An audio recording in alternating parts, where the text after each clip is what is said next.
Her son didn't offer her a ride to her best friend's funeral. So Linda Marsh took a city bus and then took back her credit, her signature, and her silence. By the time he realized what she'd done, his credit score had cratered, his mortgage collapsed, and his wife was blaming the old lady. Linda didn't raise her voice. She just raised the interest rates, and when they came to her door, begging for relief, she handed them a calculator. Before we begin, may I ask, where in this big, beautiful world are you listening from? It's always a quiet honor to know who's sharing this space. Drop it in the comments, and don't forget to subscribe. Linda Marsh stood at the kitchen counter, phone to her ear, hand resting beside a paper-wrapped bouquet of white lilies. Her black wool coat clung tightly around her shoulders, despite the rising warmth in the room. Outside, the clouds hung low over Spokane, gray and slow-moving, like they knew what kind of day it was. "I just can't rearrange everything," Mark said. His voice carried that same tone he used when he talked to telemarketers or waiters who refilled his water too often. "Today's slammed. I've got the contractor coming at noon, Tracy's car won't start again, and I still haven't picked up the damn propane tank." Linda didn't say anything. Mark sighed, like a man inconvenienced by someone else's grief. "Can't you just Uber or something? I'll maybe shoot you some cash for it later, if that helps." Still she didn't respond. She heard dishes clatter in the background, a dog barking, then nothing. "I gotta run. Sorry, Mom. I really am. Hope it goes okay." The line went dead. Linda set the phone down gently, as if afraid it might bruise. She stared at the lilies. A few of the petals had started to curl inward. An hour later, Linda climbed the steps of the city bus, quarters clenched in her palm. The driver gave her a nod, eyes flicking briefly to the bouquet. She nodded back, found a seat by the window, and held the flowers close as the engine growled to life. The seat was sticky. The air smelled like wet jackets and old gum. A teenager 2 rows ahead blasted music from his phone, tinny and angry. No one looked at her. Outside, the houses of South Hill blurred by brick homes, chain-link fences, rusting lawn chairs. Linda counted the stops, mouthing each number like a prayer. Her heels ached already. By the time the chapel came into view, the service had already started. She walked up the gravel path alone, her shoes sinking slightly with each step. Through the stained glass windows, she could see the back rows filled, shoulders hunched, heads bowed. Beth's daughter was speaking at the podium, voice muffled but unmistakable. Linda hesitated at the door. Her hand trembled as she reached for the handle, but she didn't go in. Instead, she sat on the stone bench outside, set the lilies down beside her, and listened through the walls. When the doors opened 30 minutes later, people filtered out, dabbing their eyes and murmuring their goodbyes. Some offered gentle nods when they saw her. Others looked confused. "Linda," Doris Hale's voice rang out sharp over the murmur. She bustled over in a navy coat, eyes scanning Linda from head to toe. "What happened? Why weren't you inside?" Linda managed a small smile. "Bus was late." "You took the bus?" Doris's voice dropped an octave, disbelief sharpening into anger. "Where's Mark?" Linda stood, lifting the lilies again. "Busy." They walked together toward the burial site, grass damp and uneven beneath their shoes. The wind picked up, sending a few flower petals drifting across the graves. "She would have wanted you up front," Doris whispered as the casket was lowered. "Beth always said you were her truest friend."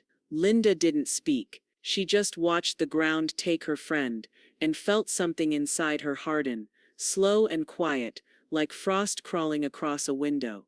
The ride home was even lonelier. The return bus smelled faintly motor oil, and something sweet gone sour. A man coughed behind her, and a crying baby wailed in the front. Linda stared out the window, eyes unfocused. The city rolled past again, all brick and gray and forgotten corners. And then she thought of it. The loan. Mark's car.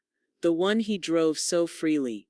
The one with her name still tied to it. She blinked slowly, a quiet realization settling in her chest like a dropped stone. "He didn't give me a ride," she thought. But maybe I could still take him for one.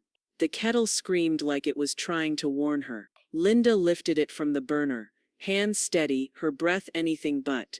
She poured the boiling water into her favorite mug, the one with chipped blue glaze and the fading word grace across the front, and dropped in a lemon tea bag.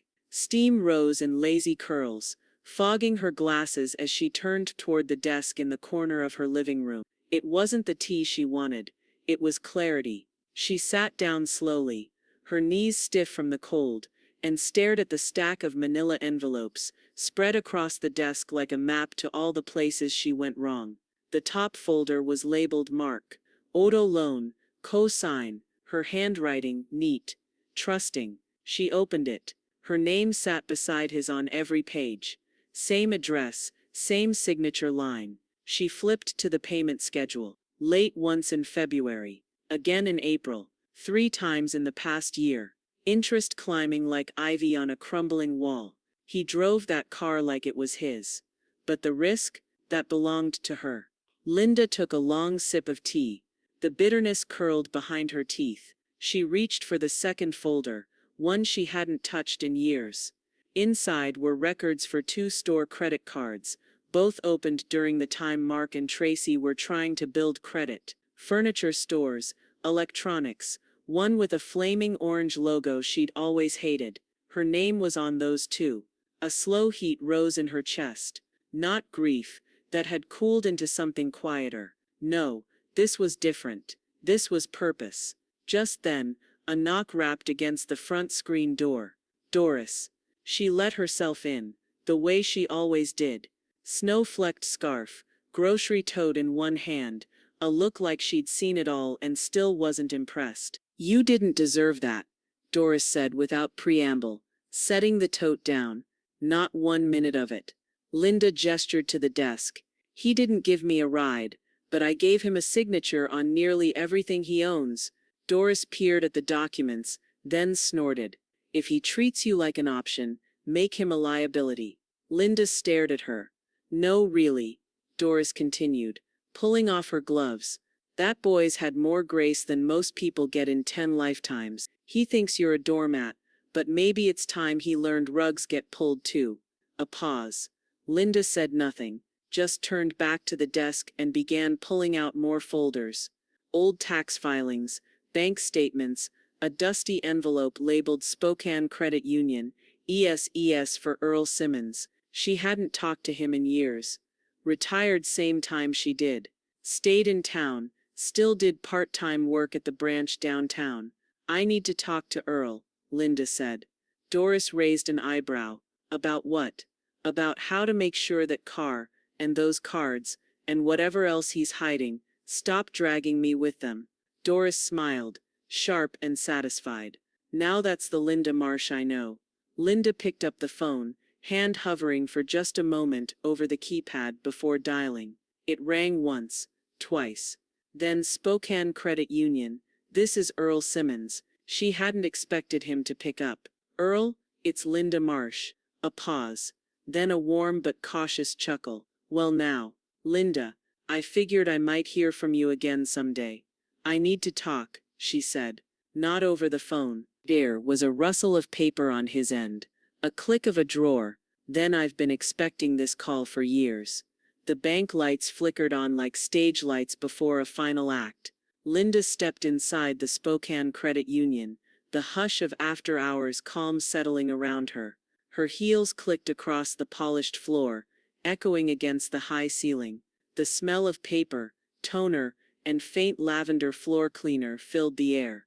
She tightened her scarf. Behind the glass partition, Earl Simmons stood waiting. He was older than she remembered, gray now, with reading glasses low on his nose and a cardigan stretched over broad shoulders that hadn't bowed yet. "You still drink your coffee black?" he asked, as he opened the side door. "Not past 4, Linda said. "I like to sleep." He smiled. "You might not after this." She followed him through the quiet corridor and into his office. It hadn't changed. Same wood filing cabinets, same photo of his wife in her garden, same pine-scented plug-in tucked in the corner wall socket. Linda sat in the guest chair, the upholstery crackling faintly beneath her. Earl closed the door behind them.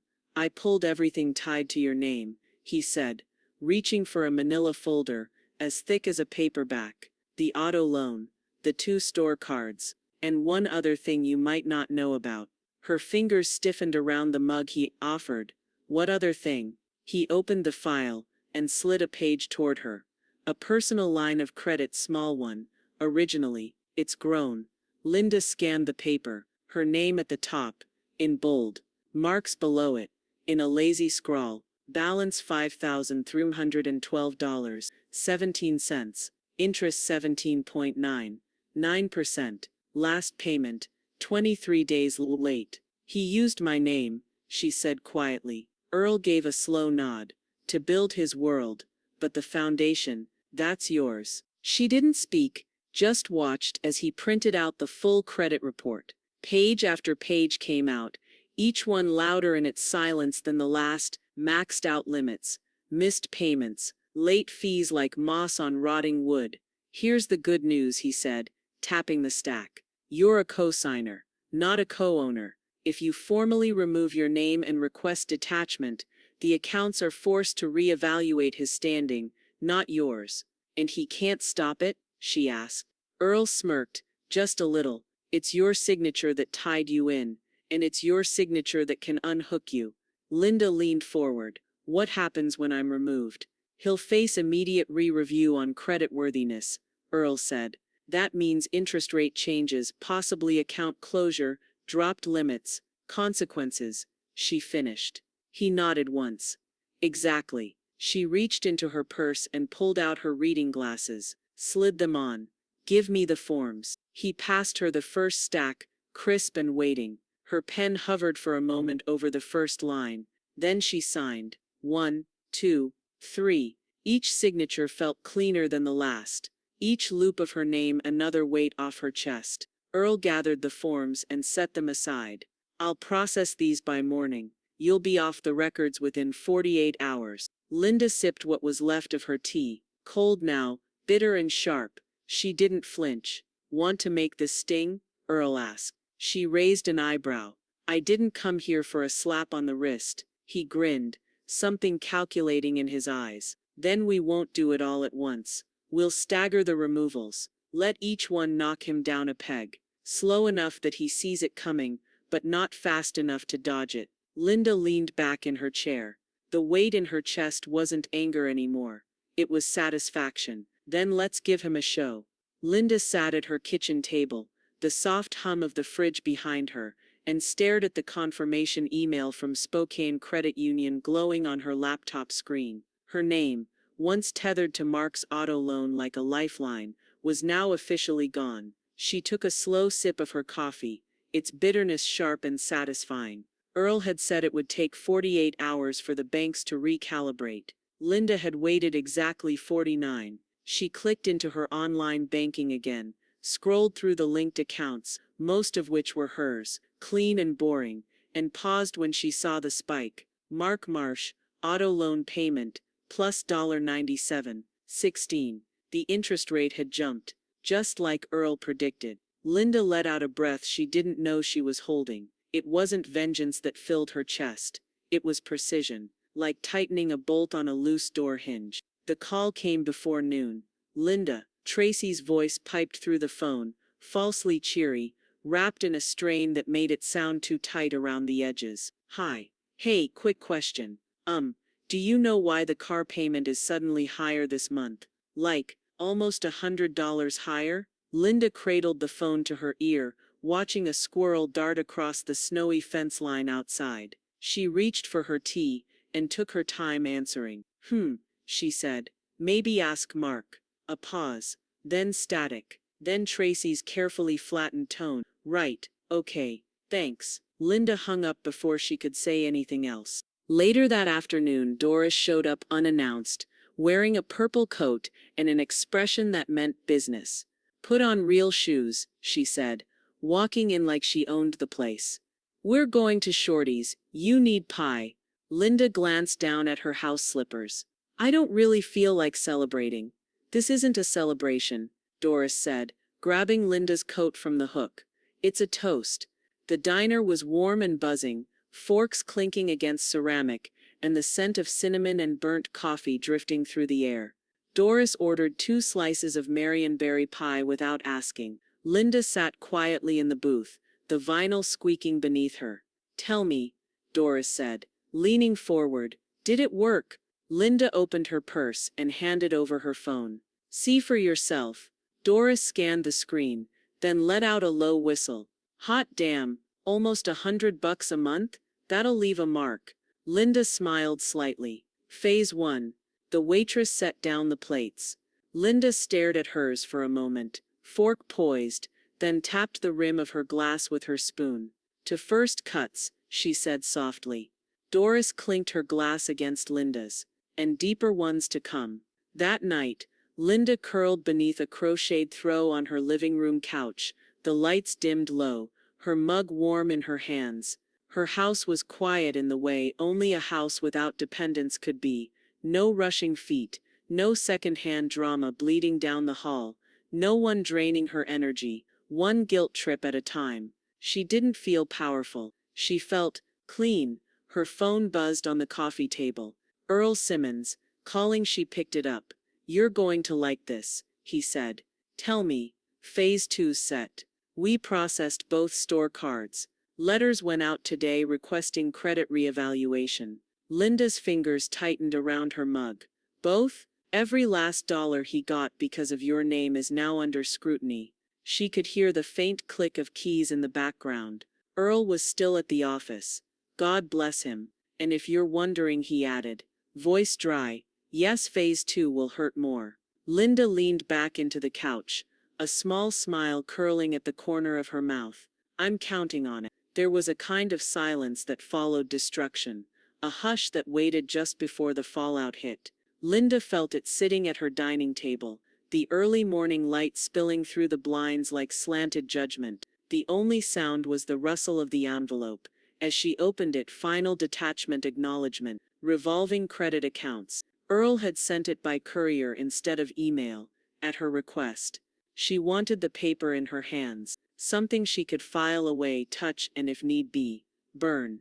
She flipped to the second page. Her name had officially been removed from both of Mark's store credit cards. The balances were still his, but the safety net was gone. Her signature, her credit history, her shield all wiped clean. She didn't smile. Not yet. By midday it had begun. 2 thick white envelopes, one from Capital Edge Retail Finance, the other from Western Lines Credit, left Spokane via certified mail. Inside, letters to both banks, formally triggering reevaluations of Mark's credit worthiness. Now that his cosigner was gone, his debt would stay, but the trust backing it, that had just been yanked like a tablecloth under crystal. Linda sat by the window with a cup of coffee, watching a blue jay peck angrily at the feeder. Her phone buzzed. "Mark?" Calling. She let it ring, watched the screen go dark. 10 minutes later, another. "Mark?" Calling. Then a voicemail. She didn't listen. She just swiped it away and opened her laptop. That evening, Linda's phone chimed with a Facebook notification. She tapped it once, then sat back in her chair, shaking her head. Tracy had posted a vague, syrupy paragraph, with no names but plenty of shade. "It's always the ones closest to you who smile while they're cutting you loose. We're hurting but we'll rebuild. Loyalty matters." Linda took a screenshot, filed it in a folder titled Noise, then closed the app. Seconds later, her landline rang. "Pop a cork," Doris said. "I'm coming over with the good stuff." 20 minutes later, they sat in Linda's kitchen, 2 champagne flutes between them, a bowl of cashews on the counter. Doris had dressed for the occasion, fuzzy boots, a sweater that said "Sip Happens," and a bottle of chilled sparkling wine she claimed to have saved for a divorce party that never came. "To second chances," Doris said, pouring. "And the people who don't get them." Linda lifted her glass and clinked gently. 2 exits made in silence. They drank outside. Snow began to fall, soft, slow, like a curtain descending. At 9:12 p.m., Linda's laptop pinged with a new message. From Earl Simmons. Subject: Score update. She opened it, her eyes scanning quickly. Phase 2 complete. Capital Edge and Western Lines both reported status changes. New credit utilization rate triggered a full recalculation. His FICO dropped 72 points overnight. Linda read the number twice, then once more to be sure. She leaned back in her chair, her breath catching, not from surprise, but from the thrill of precision. The slice of it, clean, inevitable. She stood and walked over to the window. The snow was steady now, painting her street in muted white. Across the fence, porch lights glowed warm, safe. Still, she reached for her phone and turned it over in her palm. She didn't call Earl back, didn't call Mark either. Instead, she said aloud to no one, 72, that's only the beginning. And somewhere she knew, Mark was staring at a number he didn't understand, watching a foundation he thought was invisible begin to crack. The voicemail icon blinked like a warning light. Linda stared at it for a moment, standing in her kitchen with flour dust on her hands and the smell of cinnamon hanging in the air. Her phone vibrated again. Another buzz. Another silence. She didn't need to hear the message to know the tone. Mark never called without a reason, and lately, all his reasons came wrapped in panic. She picked up the phone, clicked play, and let the message run for 2 seconds. Are you kidding me, Mom? What the hell did you delete? Linda wiped her hands on a dish towel and returned to the cookie sheet cooling on the counter. Golden brown, crisp edges, warm center. Unlike some people, she still finished what she started. 2 hours later, Doris pulled into the driveway in her battered Honda CR-V, honking twice like a teenager picking up her prom date.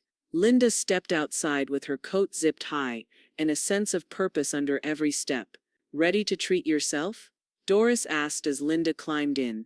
Linda raised an eyebrow. I'm getting a phone, not a pony. You deserve a phone and a pony, Doris said. But we'll start with Verizon. The store was brightly lit, sterile and reeked of plastic and lemon-scented glass cleaner. A young man in a zip-up vest greeted them with forced cheer. I need a replacement, Linda said. My current phone is outdated, slow and prone to freezing. Doris snorted. So, Mark in electronic form? Linda didn't smile, but the corner of her mouth twitched. The salesman walked them through the options, pointing out models with big screens and noise cancellation and unnecessary sparkle. Linda chose the simplest one with a decent camera and long battery life. Last year, when her old phone died, she'd asked Mark to help her pick a new one. He'd said, just use the one you have. It still turns on, doesn't it? And then he'd suggested she Venmo him if she needed an Uber instead.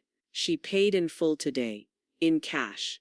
That evening, back home, Linda unpacked the new device, while a batch of chocolate chip cookies browned in the oven. Her living room smelled like sugar and butter. A breeze from the cracked window carried in the distant sound of tires crunching through snow. Her laptop pinged. An email from Earl. Final phase timeline attached. Backup line account ends Friday. After that, he'll be fully on his own. Let me know if you want to expedite. She downloaded the PDF and read it carefully, one line at a time, precise, legal, elegant. In a world that ran on signatures and interest rates, Earl was a scalpel. Linda smiled and returned to the kitchen, pulling the cookies out just as the edges turned golden. She placed a few on a plate, wrapped them in foil, and labeled the bundle, for Earl and team, with gratitude. An hour later, her phone buzzed again. This time it was a text, from Tracy. We're in trouble. Are you happy? No punctuation, no greeting, just that single bitter arrow, fired at a woman who once babysat her kids, loaned her grocery money, and never asked for thanks. Linda read it once, then set the phone face down. She wasn't interested in Tracy's definitions of loyalty, or Mark's version of accountability. They'd written their own stories, but Linda had stopped being a footnote. The next morning, the phone rang. Caller ID, Earl Simmons. She answered, her voice calm. Morning. You busy? Earl asked. Just sipping my coffee. Well, don't spill it, he said. We're almost there. Linda leaned forward, intrigued. Go on. One last account to close, he said. His backup line, it's the last thing tying your credit to his. Linda let the silence linger for a beat, letting that truth sink in, and then she said with quiet certainty, "Let's finish what we started." The moment Linda hung up with Earl, she felt it like someone had slid a crowbar under the last floorboard and pried up what Mark had stood on for years. Her name. He'd built everything on the illusion that she'd always be beneath him, steady and unshakable. But the ground was gone now, and he was about to fall through. Earl met her in the same quiet office at the Spokane Credit Union, the light outside dimming into late afternoon amber. The heater ticked behind them, dry and humming, as he laid out the final folder. "This one's different," he said, tapping the paper. "It's not tied to a purchase. It's just open credit, basically a cushion. But when your name goes, the terms vanish. Banks hate risk. Without you, he's naked." Linda adjusted her reading glasses. "Then let's get him out of my coat." Earl passed her the pen. She signed with a smooth stroke. "Not rushed. Not bitter. Precise." He nodded. "Once I send this, the underwriters will flag the change." And since that line was a major part of his debt-to-income ratio, his mortgage pre-approval gets re-examined, Linda finished. "And likely denied," Earl said. "Especially if he's trying to refinance." Linda sat back. The heater clicked again. No victory lap. No firework finale. Just the sound of a signature echoing across a digital canyon he never thought would collapse. The next morning, Linda sat on her porch in a thick cardigan, cradling a mug of hot coffee as steam curled around her face. Snow still clung to the rooftops down the block, but the sun was out, pale and soft on the frost-slick pavement. Across the street, a neighbor scraped ice off her windshield. Birds picked at the feeder. The calm wasn't just external, it was in her bones. She was unhooked. And for once she wasn't bracing for the other shoe to drop. Her phone buzzed on the porch table. A text from Doris. "Check your email. I'm bringing muffins." When Doris arrived, she was wearing leopard print earmuffs and wielding a bakery bag like a peace offering. "I didn't bake," she said. "But I did spy." Linda raised an eyebrow. "Tracy," Doris said, biting into a cranberry muffin. Apparently she was halfway through refinancing the house, wanted to consolidate some credit cards and roll in the car. But something spooked the bank. Linda took a slow sip of coffee. "The cushion's gone." "Exactly," Doris said, pointing her muffin like a gavel. "They're floating with no backup. I bet right now they're sitting at that kitchen table, staring at a denial letter with your name nowhere on it." Linda allowed herself a small smile. "Bet he wishes he'd driven you now," Doris muttered with a smirk. At 3:22 p.m., Earl called. "All closed," he said simply. "Backup line terminated. Account scrubbed. Credit agencies already notified." "That's it then. That's everything," he said. "You're free." Linda looked out over her porch. Wind stirred the trees, bare branches scraping the sky. She exhaled slowly, letting the silence stretch. "Thank you, Earl. You did the hard part," he replied. "I just filed the paperwork." She didn't expect what came next. At 6:17 p.m., there was a knock at her door. Not a gentle tap. A knock that meant business, loud, insistent, too familiar. Linda paused in the hallway. The pie dish in her hands still warm from the oven. The smell of apple and cinnamon filled the house. The knock came again, louder this time, not frantic, but firm. Intentional. Linda stood just behind the front door, her hand resting on the knob. She could see Mark through the peephole. Shoulders squared, face tight with frustration. His breath fogged in the cold, rising in short, angry clouds. She opened the door slowly. He didn't wait for an invitation. "What the hell did you do?" His voice snapped through the calm like a firecracker. There was no "Hi, Mom." No "How are you?" Not even a glance at the familiar porch he used to sit on with scraped knees and juice boxes. Linda didn't blink. "Come in or don't, but I'm not doing this on my front step." He stepped inside, dragging the cold in with him. His boots thudded on the hardwood like accusations. Linda closed the door behind him and walked to the dining table, where a single manila folder waited. She didn't offer him tea. She didn't ask if he was hungry.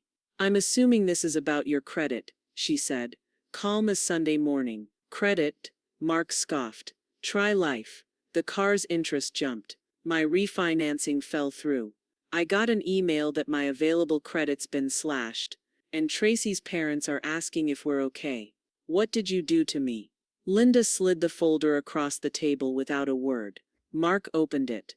Inside were clean copies of every detachment form, every account removal confirmation, and a printed email from Earl with the dates and timestamps. Is this a joke? He asked, flipping through the pages. You signed off everything. Why? Linda folded her hands in front of her. You remember Beth? She asked. Mark blinked. What does that have to do with anything? She died. You knew that. You just didn't care. Mom, come on. I asked for one ride, she said, voice low controlled. You were too busy to drive me to the funeral of the woman who sat beside me through every major moment of my life, but not too busy to use my name for a decade. Well, now I've taken it back. He stared at her, stunned. You didn't have to ruin me. I didn't, she replied. I just stopped protecting you from the consequences of your own decisions. These, she tapped the folder, are the only rides I'm giving you now. Through the front window, Linda noticed a figure pacing by the driveway. Tracy, arms crossed, jacket pulled tight, face turned away. She wasn't coming inside.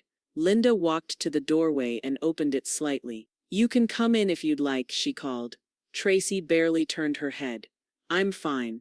Linda shut the door again. So be it. Back in the living room, Mark stood in the middle of the rug, gripping the folder like it was poison. Then, in a flash of movement, he threw it to the floor. Pages scattered like autumn leaves. You've destroyed everything, he hissed. You've humiliated us. Linda bent down, picked up a single page, smoothed it and placed it back inside the folder. One by one, without hurrying, she gathered the rest. Mark didn't help. He just stood there, seething in place, as if rage might be enough to reverse the facts. She closed the folder and held it out. He didn't take it. Linda walked to the door, opened it and nodded toward the porch. Mark glared at her, jaw tight, breath shallow. For a moment, she thought he might try to speak again. He didn't. She shut the door in silence. The house stilled again. The only sound was the gentle tick of the hallway clock and the hum of the heating vent. Linda walked to the kitchen, poured herself a glass of water, and sipped it slowly. Then the phone rang. Earl Simmons. Calling, she answered. Just sent the latest update. Earl said. He got flagged for high utilization and rapid account changes. FICO dropped another 40 points today. Linda didn't say anything at first. She just stared out the window at the fading light over the fence. Then finally, she said, he thought this was the bottom. Let him keep digging. At 8:43 a.m., Mark's future collapsed in a single polite phone call. Hi, Mr. Marsh. I'm calling to cancel your mortgage pre-approval appointment for Friday. Underwriters flagged several red items on your credit report. Until those are resolved, we're unable to proceed. Click. He didn't even make it to the part where he'd practice his charm.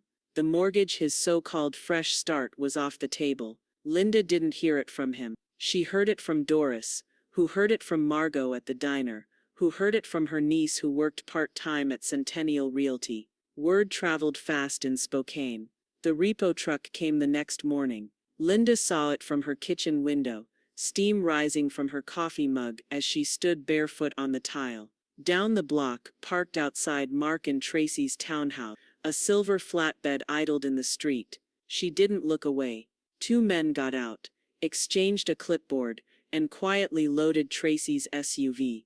It took less than 10 minutes. No knocking, no warning, no theatrics, just silence. Linda turned off the burner and set her toast aside. Appetite gone. The screenshots came during lunch. Doris arrived unannounced, again carrying a printout from her iPad and a box of lemon cookies from a church bake sale she didn't even attend. You need to see what your son's saying about you, she said, sliding into the seat across from Linda at the kitchen table. Linda raised a brow. Am I being disowned publicly? Worse, Doris said, passing over the printouts. He's trying to rewrite the story. Linda skimmed the posts. Mark's Facebook status from the night before read, "Some people will smile in your face while taking everything from under you. Remember that blood doesn't mean loyalty. We trusted her, and she lit the match, but we'll rise again, no thanks to family." A dozen likes. A few vague praying for you comments. One heart emoji from Tracy. "Dramatic," Linda murmured. "Delusional," Doris replied. "And cowardly. But I figured you'd want a copy. You know, in case this saga needs a court date someday." Linda smiled, small and tired. "You think ahead. Someone around here has to." That afternoon, Earl called. He didn't bother with a greeting.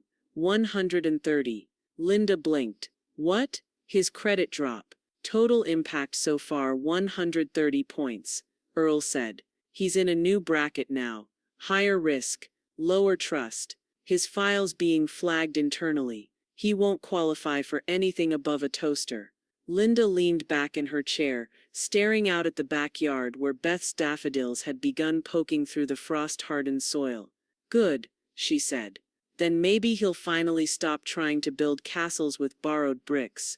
Later that evening, Linda filed away the final printout. The credit report sat neatly in her accordion folder, under a tab she'd labeled "Unhooked." It was the last document she'd needed to see. She clicked the drawer shut with a satisfying snap, then poured herself a glass of iced tea and opened the front window.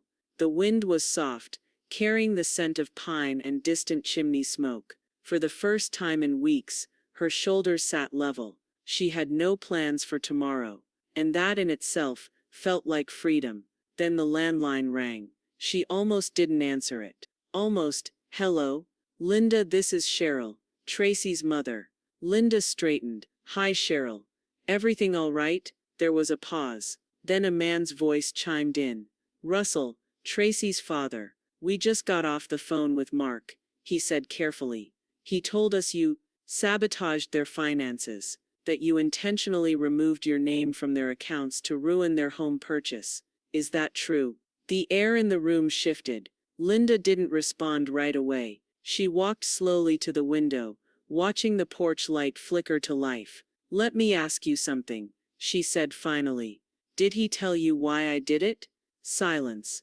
Then Cheryl's voice, soft and uncertain. "No, no, he didn't." Linda's voice didn't rise. It didn't falter. It just cut clean. "Then maybe it's time someone did." The silence on the line was thick enough to cut with a butter knife. Linda stood at the kitchen counter, one hand wrapped around her mug, the other resting near the receiver. Outside, a gust of wind rattled the window panes, shaking loose the last of the dried pine needles clinging to the eaves. "Sabotage," she repeated, as if tasting the word. "Is that really what Mark called it?" Russell cleared his throat on the other end. "He made it sound like you blindsided them, that you pulled your name from the loans to punish him and Tracy." Cheryl's voice returned, hesitant. "We just want to understand what happened, that's all." Linda took a slow sip of coffee. It had gone lukewarm. "Bitter. Fitting. Then I'll tell you," she said. "But I won't explain it twice." 10 minutes later, the three of them sat around Linda's dining table. Cheryl's gloved hands clutched a tissue, her mouth pressed in a tight, uneasy line. Russell leaned back stiffly in his chair, like he expected the walls to start collapsing at any moment. Linda, meanwhile, sat straight, palms flat on the table, like she was preparing to testify in a courtroom she hadn't asked to be in. "I asked your son-in-law for a ride to my best friend's funeral," she began, voice steady. "Beth and I were friends for 52 years. Mark told me he was too busy. Said he might send me $20 for a cab. He never did." Cheryl's brow creased. She glanced at Russell. "I took the city bus," Linda continued, "in the cold in heels, and I missed the beginning of the service. I sat outside while Beth's daughter eulogized her. Alone. The room was so quiet, Linda could hear the second hand on the wall clock ticking. Russell shifted. "That's awful. I had no idea." "Neither did I," Cheryl murmured, her voice small. Linda pushed the folder across the table, the same one Mark had tossed on her floor. The paperwork was neatly organized again. All the evidence in perfect rows, dates, accounts, removal confirmations. She didn't need to narrate what was already there.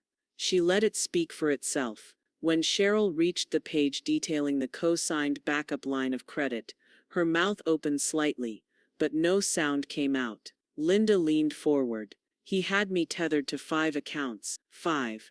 Every mistake he made pulled my name with it. I removed myself. That's not sabotage. That's self-preservation. Cheryl blinked down at the pages. Russell rubbed his jaw with the back of his hand, suddenly far more interested in the detail. He told us it was all out of nowhere, Cheryl said softly. Linda shrugged. He didn't want to explain what he's been getting away with for years. Easier to call it betrayal than responsibility. A long pause passed. Then Russell sighed and said, I suppose we owe you an apology. I'm not asking for one. Linda said, just don't call me the villain in a story I didn't write. Later that afternoon, Doris showed up, umbrella dripping snowmelt onto Linda's porch. She plopped down on the armchair near the fireplace, already halfway through a chocolate bar. So how'd the in-laws go? She asked between bites. They left quieter than they arrived, Linda said, tucking a blanket over her lap. Doris chuckled. Imagine siding with him after hearing that story. I wouldn't trust him with my mailbox key, let alone my daughter. The next morning, Linda met Earl at the credit union. They stood at the customer service desk as he slid a document across for her signature. Fraud alert flag, he said. This way, if he ever tries to open something using your information again, even by accident, it'll trigger an identity check. Linda signed without hesitation. Her pen didn't shake. That should be your final piece of armor, Earl said. Now no one can forge your trust again. I like the sound of that, Linda replied. That afternoon, Linda planted Beth's flowers, snowdrops and early daffodils in the garden along her back fence. The soil was still cold, but she didn't mind. Her gloves were thick, the sun was out, and the air smelled of thawing earth and renewal. She knelt in silence as she worked, pressing each bulb deep into the dirt. For once, she wasn't thinking of what Mark might do next. She was thinking of Beth, and spring, and the parts of her life that still felt untouched. When she came inside and checked her phone, her peace cracked, just slightly. A notification buzzed across the screen. Tracy Marsh posted, "Some people use age as a shield to hurt others. At what point does setting boundaries become elder abuse?" Linda stared at the screen. She didn't react. She simply locked the phone and walked to the sink, where her hands still smelled of soil and lavender soap. Linda stared at the screen, not blinking. The words glared back at her like a dare. No name, no tags, but it didn't have to. The timing, the tone, the sudden shift from quiet resentment to public accusation, it was a neon arrow pointed squarely at her chest. She didn't gasp, didn't fume. Instead, she reached for her glasses, slid them on, and took a clean screenshot. Click. Then another. Just in case. She forwarded the image to Earl with a single line of text. Sharing for your records may escalate. Then she opened her legal folder, scrolled to the bottom, and found the contact card for Jonas Mallard, attorney at law. She'd met him through Beth, years ago, back when Linda was executor of a small estate and needed someone who didn't talk down to women in their 60s. Jonas hadn't changed much since then, dry, precise, and allergic to drama, until it became necessary. She typed, "Hi Jonas, I believe I've just been publicly defamed by my daughter-in-law. Attached is a post that implies criminal behavior. I'd like your advice on how to proceed." His reply came 10 minutes later. "That qualifies. Cease and desist will be drafted and delivered within the hour." Linda stood at the window, watching light snow fall over her dormant garden beds, sipping the last of her tea as her phone buzzed again. Jonas had sent her a copy of the letter, clear, sharp, legally sound. It included citations, potential consequences, and her favorite phrase, "will pursue civil remedies if defamation continues." By the time she finished reading it, Tracy's post had vanished. No apology, no explanation, just gone. Linda didn't feel vindicated. She felt finished, like closing a book that never should have been written. Mark's text came later that evening. Hey, I talked to Tracy. She said some things she shouldn't have. Just want you to know I didn't agree with that post. Sorry if it made things worse. No acknowledgement of what he had done. No responsibility for why she took action in the first place. A weak peace offering tossed like a bone. Linda didn't respond. She deleted the text without replying, then deleted the number altogether. There was nothing left to say. At 6:17 p.m., the doorbell rang. Doris stood on the porch, holding a bakery box with one hand and a bottle of ginger ale with the other. I hear the internet's a little quieter today, she said. Linda opened the door wider. Come in. Let's toast to spineless retractions. In the kitchen they split the pie apple with a caramel drizzle and poured ginger ale into old mismatched wine glasses. The pie was warm, flaky, and tasted like closure. Imagine, Doris said, mouth full, dragging your mother-in-law online and thinking the internet won't clap back. She thought I'd stay quiet, Linda said. She thought wrong.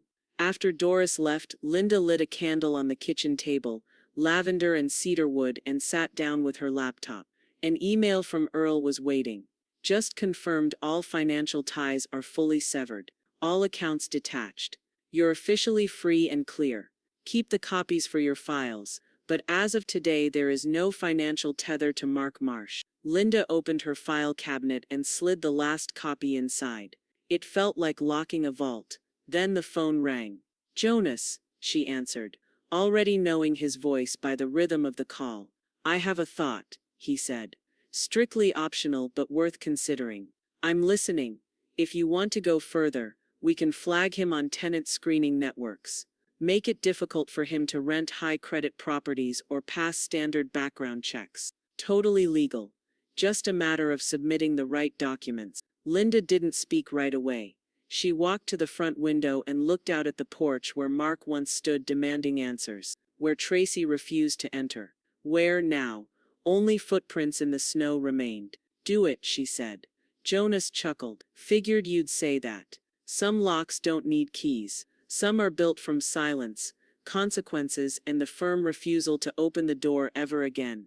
Linda opened her email the next morning and found a message from Jonas, subject line, filed and confirmed. Inside was the final document. A tenant screening alert submitted to a network used by landlords and property management companies across the region. Mark Marsh. Flagged. She read the line twice. No emotion. Just a clean exhale. One more door he wouldn't be walking through. Earl called that afternoon. While Jonas shuts his rental dreams down, he said, I've done the last pass on your credit file. Linda sat at her desk, sunlight warming the floor beneath her slippers. What's left? Fraud protection. Earl said, locked tighter than a vault. Your identity, your social, your credit lines. If he so much as tries to open a PayPal account using your name, bells will go off at 3 agency. Linda clicked her pen open and signed the final release form. And he can't undo that. Not even with a crowbar, Earl replied. She smiled for the first time that day. A real one. The denial hit Mark midweek. He'd applied to a newer rental complex outside Spokane, a modest 3-bedroom with quartz countertops and fake wood floors, listed just above their budget. According to Margot, who overheard a phone call at the real estate office, he'd been confident. Until the leasing manager called back. Due to issues found during the tenant screening process, the woman had said, politely but firmly, we've chosen not to proceed with your application. Thank you for your interest. That was it. No keys, no chance, no recourse. Tracy's parents finally folded. Linda got the news from Doris, who got it from Cheryl's cousin, who taught piano at the church where the Marshes used to volunteer, before Mark's name started quietly burning bridges. They're moving into Cheryl and Russell's guest room, Doris reported, dropping onto Linda's couch with a bag of powdered donuts. 4 bodies, 1 bathroom, 2 blow-up mattresses. Linda raised an eyebrow. That won't last. Doris popped a donut hole into her mouth. Won't matter. He can't Uber from there anyway. No cell service, and Cheryl still uses a landline. Maybe they'll finally talk. I wouldn't bet on it. Doris wiped her fingers on a napkin. Still, beautiful ending to Act 2. That evening, Linda stepped onto her porch just as the sun began slipping behind the trees. The sky bloomed in ribbons of peach and copper, casting long shadows over the quiet street. The air smelled like cedar, and the last melting snow from the neighbor's roof. She wrapped her shawl tighter and sat in her rocking chair, letting the wood creak gently beneath her. For the first time in weeks, the quiet felt earned, not imposed. No calls, no demands, no guilt, just the hum of peace settling into her bones like warmth in winter skin. The phone rang inside. She let it go once, twice. On the third she rose slowly, careful with her steps, and picked up the receiver. "Linda Marsh," she said. Earl's voice was warm and sure. "Just wanted to give you one last number." She smiled. "Go ahead." Final drop from all changes. Between the auto loan credit card's backup line and the fraud flag, his score dropped a full 148 points. As of today, he's officially in subprime territory. Linda didn't respond right away. She let the number settle in the air like dust in sunbeams. "Anything else?" she asked. Earl hesitated. "That's the last of it. You're free, Linda." She closed her eyes for a moment, the word free echoing in her mind like a bell. Not bitter, not loud, just true. "Thank you, Earl. You did this yourself," he said. "I just walked the path with you." She hung up and returned to the porch, watching the last of the light melt into darkness. Some doors never open again, and she didn't miss the sound of them closing. Linda walked through the front doors of Jonas's law office, as though she were stepping into a courtroom, her chin high, her heels steady on the tile floor. She wore her charcoal coat, the one she reserved for formal matters. Closure had a dress code. Jonas greeted her at the reception desk with a respectful nod. "Everything's ready." His office was tidy, bathed in soft afternoon light from the wide windows. Legal folders lay stacked in perfect symmetry on his desk, each one agate, each page a line she would draw once and never cross again. "Your last will and testament," Jonas said, sliding the folder forward. "This version officially removes Mark Marsh as a beneficiary. Entirely. No executor rights, no partial percentages, not even a note." Linda nodded once. "And," he continued, flipping to the next page, "we've added the estate directive to establish the Beth Carter Memorial Scholarship, administered through Spokane Valley High. Full tuition for one graduating senior a year, for as long as the fund holds." Linda picked up the pen. "She taught night school there for 20 years, she said quietly. "That scholarship should have her name, not mine." Jonas gave her a look, not pity, but respect. "Beth always believed in second chances," Linda added, signing the first page. Mark used up his first, second, and third. 30 minutes later they walked the paperwork down to the county clerk's office together. Jonas handed it over personally. Linda watched as the clerk stamped each page with finality. Red ink, clean corners, unmistakable permanence. She walked out into the winter sun feeling the way she hadn't felt in years. Unanchored, unburdened, unafraid. Doris brought champagne. Again. She arrived with 2 crystal glasses she insisted had once belonged to her great-aunt, though Linda suspected she bought them at an estate sale just to tell that story. "To fresh starts," Doris said, popping the cork with a loud crack, "and cutting off dead weight before it drags you down with it." Linda sipped the bubbles. Dry, crisp, final. "It doesn't feel like revenge," she said after a beat. "It feels like clarity."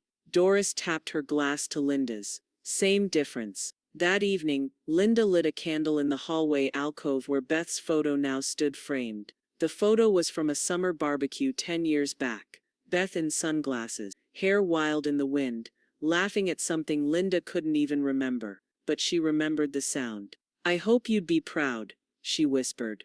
The house was quiet, peaceful, her own again. Then the phone rang. The caller ID made her freeze. Mark calling. She let it ring twice, but something made her pick it up. Not forgiveness, not curiosity, maybe just the need to hear the sound of surrender. His voice broke on the second word. "Mom." A sob cracked through the line. They closed it, he choked out. They shut down the card. My last one, I didn't even miss a payment. I swear I called them and they said it was a cumulative risk flag, and I don't even know what that means. But I have nothing left. Linda didn't interrupt. She let the words spill. I can't buy groceries. Tracy's furious. Her parents are talking about giving us a deadline. I can't even breathe. You've taken everything from me. Linda leaned against the wall, the candle flickering beside her. The scent of vanilla and smoke filled the space. No, she said softly. I stopped giving everything to you. There was silence on the other end. A long, raw, stunned silence. His voice was barely audible now, hoarse and shaking. How could you be this cold? She didn't answer that. She didn't need to. Instead, she said, I hope you figure it out, Mark. But I can't be part of the fallout anymore. She hung up. Not in anger, not in triumph, just done. Back in the living room, the candle flickered and died out on its own. Linda didn't light it again. The keys were cold in Linda's hand, new, metal, bright, and temporary. She stood outside the rental agency downtown, the March wind slipping through her coat, and stared at the silver sedan she'd picked out. Nothing flashy, nothing loud, just reliable, smooth handling, and hers for the day. No favors, no compromises. The clerk had offered her an upgrade, leather seats, tinted windows, but she'd smiled and said, no thanks, I'm not trying to impress anyone. She wasn't. This drive wasn't for them. It was for her. The car hummed beneath her like a secret kept too long. The seat adjusted with a soft mechanical whir, and the GPS blinked awake as she pulled onto I-90, heading east, toward the lake Beth had loved more than any chapel or garden or beach. Her knuckles didn't ache the way they used to. Her breath didn't catch when she merged lanes. Her mind was clear. The sun filtered through the windshield, soft and warm. Her coffee thermos sat in the cup holder, steam curling from the lid. Linda turned off the radio. She wanted quiet, and Spokane shrank behind her. The lake came into view just past noon, blue and wide under a sky too perfect for early spring. The air smelled like pine and earth, with that damp scent of moss rising up from the hillsides. She turned down the gravel road slowly, tires crunching like memory. The parking lot was empty. A few birds called from the trees. Linda stepped out with a bouquet of lilies, fresh ones this time. No bus, no tears, no rush. She walked the short path to the bench that overlooked the water, the one nestled beneath two old sycamore trees. It was there just as it had been at the dedication ceremony 6 years ago. Weathered but sturdy. A small bronze plaque on the backrest read, in loving memory of Beth Carter 1954, 2024. She showed up. Always. Linda placed the lilies on the bench. She didn't cry. She just sat beside them, hands folded in her lap, and let the wind stir the ends of her scarf. The lake moved quietly, lapping against the pebbled shore. She remembered Beth laughing here, flinging bread to ducks, painting with cheap watercolors, talking about everything and nothing. I made it, Linda said aloud, her voice soft but steady. Sorry I was late the first time. After a while she returned to the car and sat in the driver's seat, not starting it just yet. She sipped from her thermos, black coffee, still warm, and stared out across the water. For the first time in a long time, she didn't feel behind, or blamed, or pulled. She just felt present. The kind of peace that doesn't demand attention. The kind that shows up when the noise finally clears. When she finally pulled out of the lot, she didn't rush. She drove with the windows cracked open, the scent of pine and lake air trailing through the car. She passed farms and shuttered diners, red barns and crooked fences. A child waved at her from the back of a pickup near a fruit stand. Linda waved back. Every turn of the wheel felt like punctuation, not revenge. Resolution. By the time she reached the edge of Spokane, the sun was beginning to set. The city rolled toward her slowly, rooftops dipped in amber, lights flickering to life in the valley. She pulled into her driveway just as the first stars blinked above the trees. Linda shut off the engine, sat for a moment, and looked down at her hands on the wheel, still steady, still hers. She took one last sip of coffee, now gone cold, then stepped out and locked the car with a satisfying beep. No one had driven her. No one had needed to. She climbed her porch steps, turned the key in her own front door, and stepped inside to the familiar scent of lavender and old books. She didn't look back. Turns out, I didn't need a ride. I just needed the wheel.